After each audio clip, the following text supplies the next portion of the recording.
あいにくの雨ですが、別府で地獄巡りをします。あれ、家から煙が出ているように見えませんか？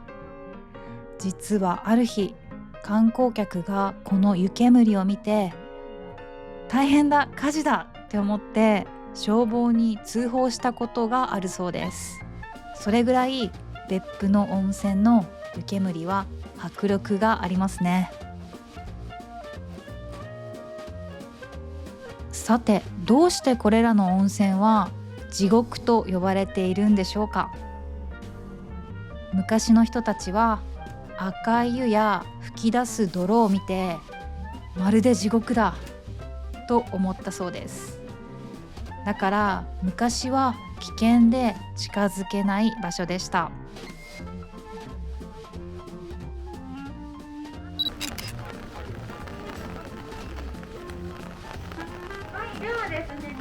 ここは海地獄。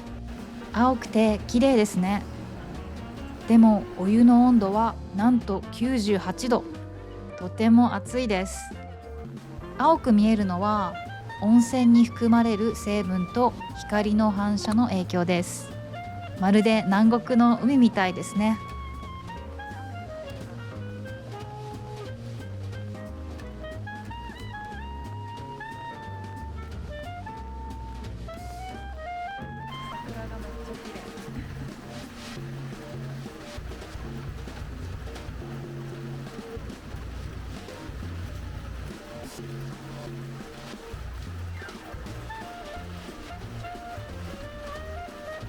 温泉について学べる展示スペースがありました。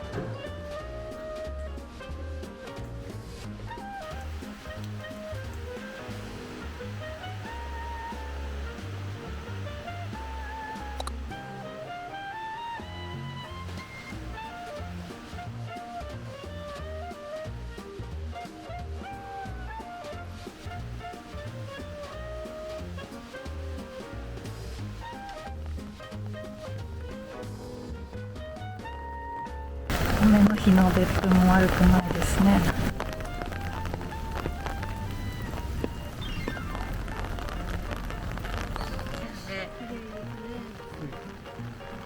これが夏場になるともう後ろの池全体的にご覧いただけるので、また夏は夏ですごく綺麗な池をご覧いただけます。ではですね、こちらが2カ所目、鬼石坊主地獄でございます。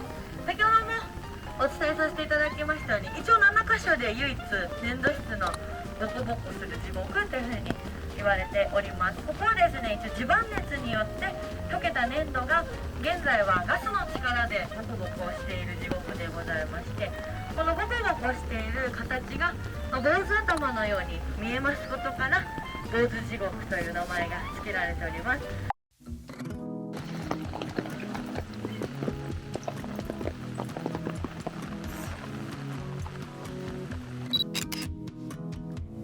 続いてかまど地獄です。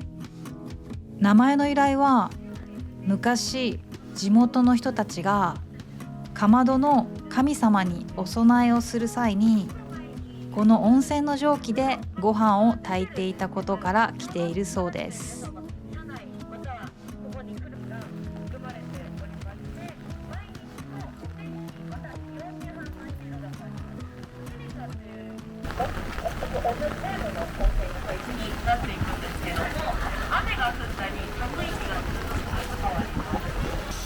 ここは体験できる地獄なんです。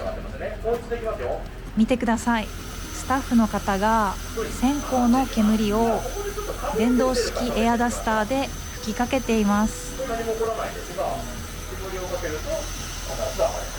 実はもともと水面上の一部にこのね、たくさん方いるんですが、普段見えている量というのはそのかける前の状態ですね。10分の1程度と少ししか見えてません。基本はですね、このような色なんですが、今雨降ってますね。これが何日も降り続くとだんだん緑に変わります。特に6月から9月、10月ぐらいから非常に雨が多い時期にもなりますので、そこがね、大体緑ですね。で、その緑からこの色に戻るには晴れ間が続かないとダメです。温泉の中に含まれているシリカという成分がたくさんございまして、それが光を浴び続けると青く反射し、現在の緑になる。なのでね、ここまで来るのに1日2日じゃないんですよ。早くて1週間ちょっと、遅くて2週間ほど晴れ間が続けばこの色に戻っていくと。ではこちらが地獄の6丁目でございます。この6丁目はですね、池の深さ2メーターほどございまして、温度が95度ございます。そしてこの色はですね、池の底にある粘土質の泥と温泉が溶け合ってこのような色になってます。では行きますよ、皆様水面よくご覧ください。このように上がっていきます。ここでもここにたくさん煙が上がる。もう煙は何でもいいです。紙とかでも全然いいんですよ。炎を燃やした時に出る煙を鏡巻きに沿ってかけてあげればこのように上がっていきますからね。で特に今日非常に湯煙が見やすいんです。なんでかというと今雨が降ってますね。雨が降るとだんだん湿度が上がる、湿気が多くなります。湿気が多いとね、くっつくの増えちゃうんですね。なのでね、乾燥してる時に比べると湯煙非常に見やすくなるというわけなんですね。では最後もう一度吹きかけて終わりにしたいと思います。では最後いきます。ここからですね、徐々に広がりますよ。ほら、いきますよ。これが本来の湯煙の量になるわけでございます。鬼山地獄です。大体この温泉と水場までだ約この鬼山地獄は別名ワニ地獄とも呼ばれています。温泉の熱を使ってワニを飼っています。なんと100年ぐらい前に始めたそうです。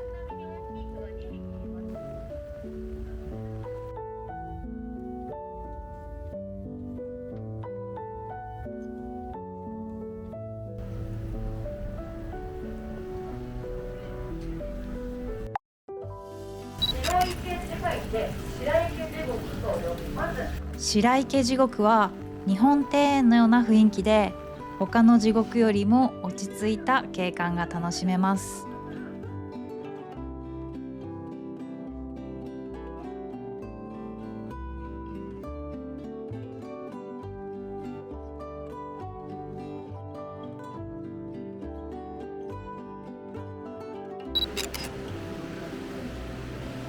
あれ？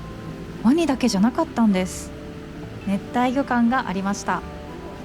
ここでも温泉熱を利用して珍しい魚が飼育されています。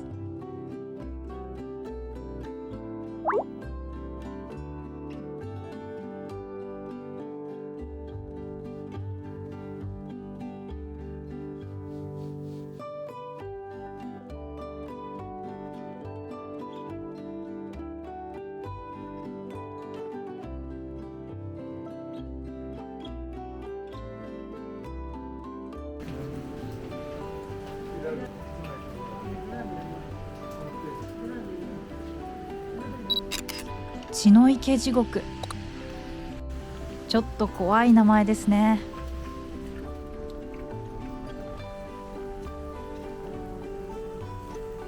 地獄巡りは楽しいですね。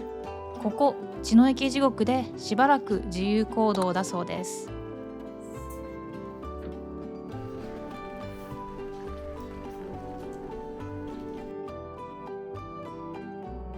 1300年以上前の古い記録にも登場する日本最古の地獄です。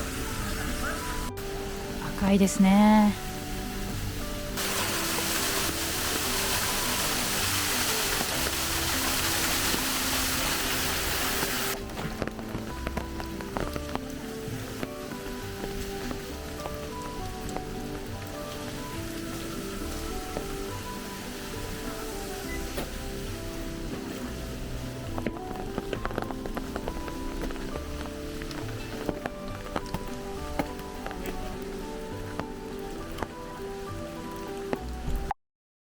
最後の地獄に向かいます。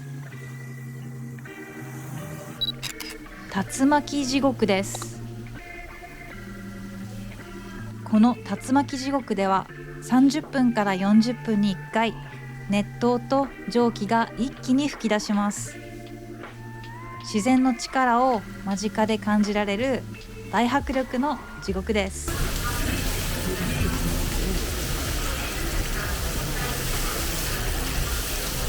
こちらにしぶきが散りますため、わざわざあのような石囲いを作ったのでございます。どうぞおやすみご覧ください。今終わりになってから雨が止んできました。すごくいいビジュアルだったと思います。はい、皆さんもゆっくりした時はこういうバスツアーを撮ってみてください。バイバイ。